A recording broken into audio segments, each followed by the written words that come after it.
आप सज्जनों ने, माताओं ने एक नाम सुना होगा, देवी अहिल्याबाई होलकर। और आज सौभाग्यवश उनकी जन्म जयंती भी है। आज ही के दिन अहिल्याबाई होलकर ने इस धरती पर जन्म लिया, तो क्या कहें अवतार लिया, यूं कहे तो भी कोई अतिशयोक्ति नहीं होगी। मुगलों के द्वारा नष्ट किए हुए 12 ज्योतिर्लिंगों का जीर्णोद्धार करने वाली है माता अहिल्याबाई होलकर।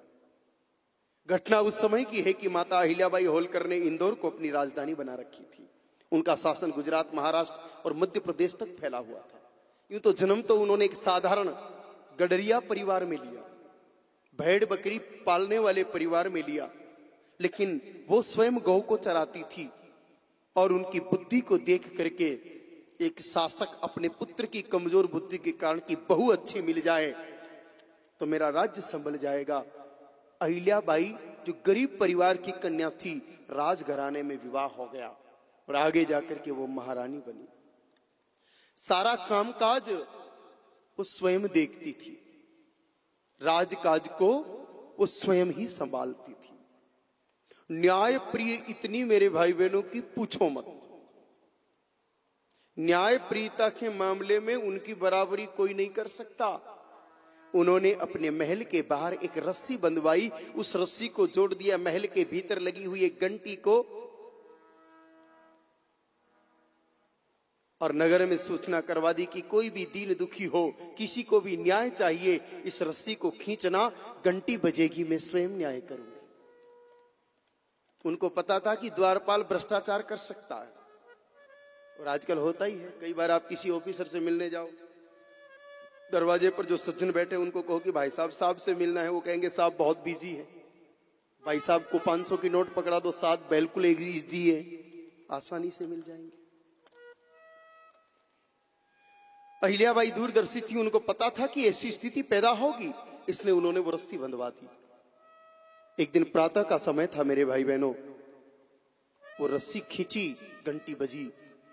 देवी अहिल्याबाई ने अपने सेवक को भेजा, कहा जाओ देख करके आओ कौन न्याय मांगने आया है इतना सुबह सुबह, कौन दुखी है, कौन कष्ट में है।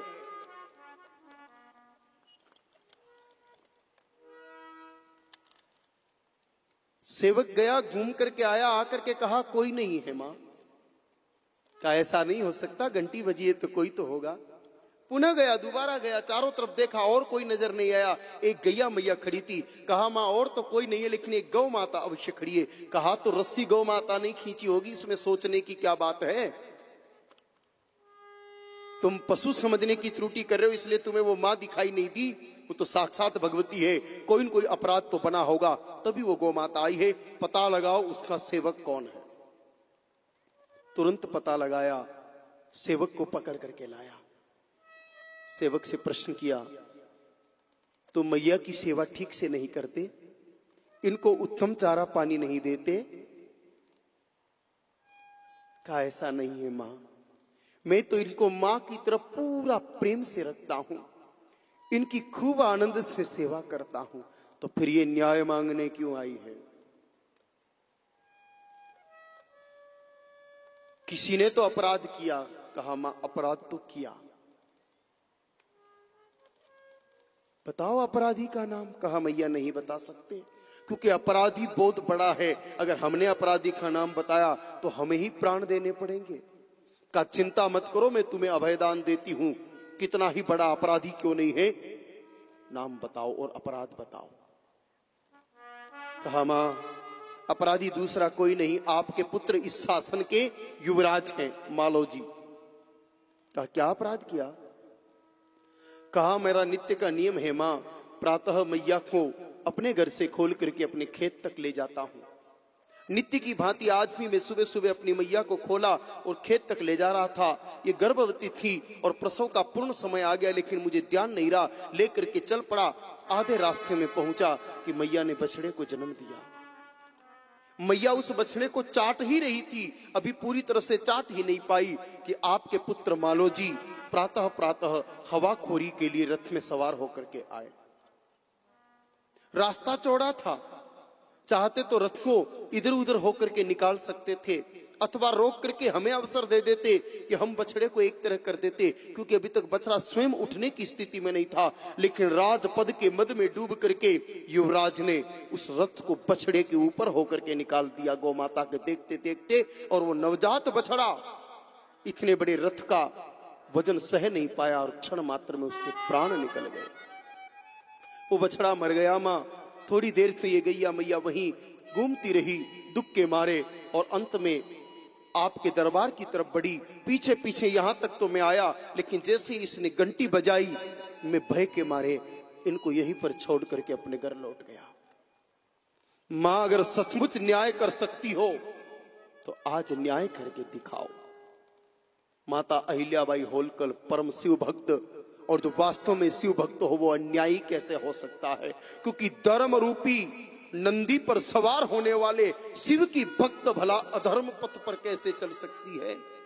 जो नंदी साक्षात धर्म है, उन पर सवार होने वाले भोले बाबा और उनकी भक्त माता अहिल्याबाई अधर्म पथ पर तो चल नहीं सकती। उन्होंने तुरंत आदेश दिया कि मालो जी को बुलाओ। आते की पूछा, मालो जी आपने आज एक गौ माता के बछड़े का रथ के पहिए के नीचे दबा करके वध किया। मालो जी जानते हैं कि मां के सामने मिथ्या बोलने से, झूठ बोलने से कोई लाभ नहीं। मालो जी ने हाँ की मां ये भूल हुई तो है। मां ने एक क्षण नहीं लगाया।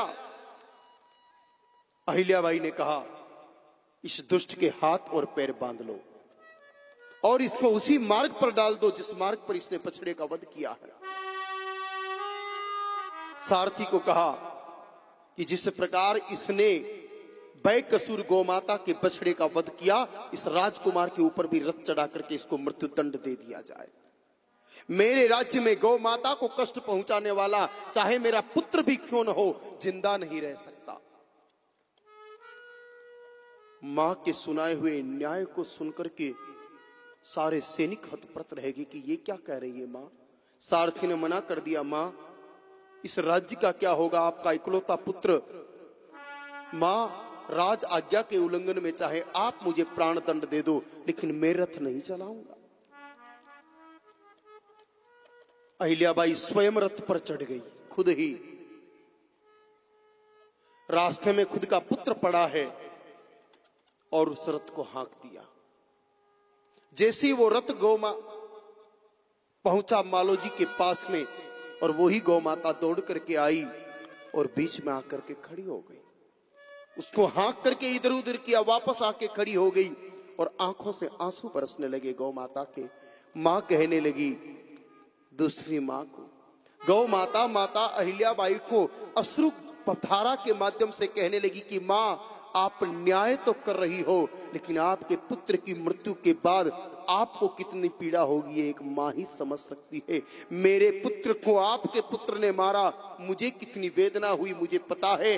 मां न्याय तो करोगी, लेकिन पुत्र वध के बाद आपको जो पीड़ा होगी वो मैं नहीं सह सकती। जा मां, तेरे इस पापी पुत्र को मैंने माफ किया। आज भी मेरे भाई बहनों, इंदौर के आड़ा चौक पर गौ माता जी की मूर्ति स्थापित की हुई है, जो उस इतिहास की गाथा कहती है। और उस नाम जो चौक है, उसका नाम अड़ा चौक ही इसलिए पड़ा कि गाय माता अड़ गई सजा नहीं देने के लिए। तो सोचो, अपने पुत्र के हत्यारे को क्षमा करने वाली कोई मां उससे अधिक बड़ी दयालु और कौन हो सकती है? विचार करो, ये सबसे बड़ी दया है। तो ऐसी दयालु गौ माता के संग अगर हम जीवन बिताएं तो उस संगति का असर तो पड़ेगा ही पड़ेगा और हमारे हृदय में दया पड़ेगी। तो प्रथम पुरुषार्थ प्राप्त करने का साधन है मेरी मां गौ माता।